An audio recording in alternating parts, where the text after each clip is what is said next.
अफजल खान भेटीची चर्चा राजांबरोबर झाली. राजांनी आशीर्वाद घेतला. राजांच्या चेहऱ्यावर समाधान होतं समर्थ रामदास स्वामींना भेटल्यानंतर.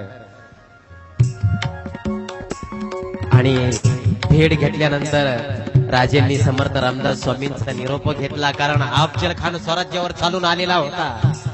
समर्थ रामदास स्वामींचा आशीर्वाद घेतला आणि राजे पुन्हा राजगडाकडे निघाले.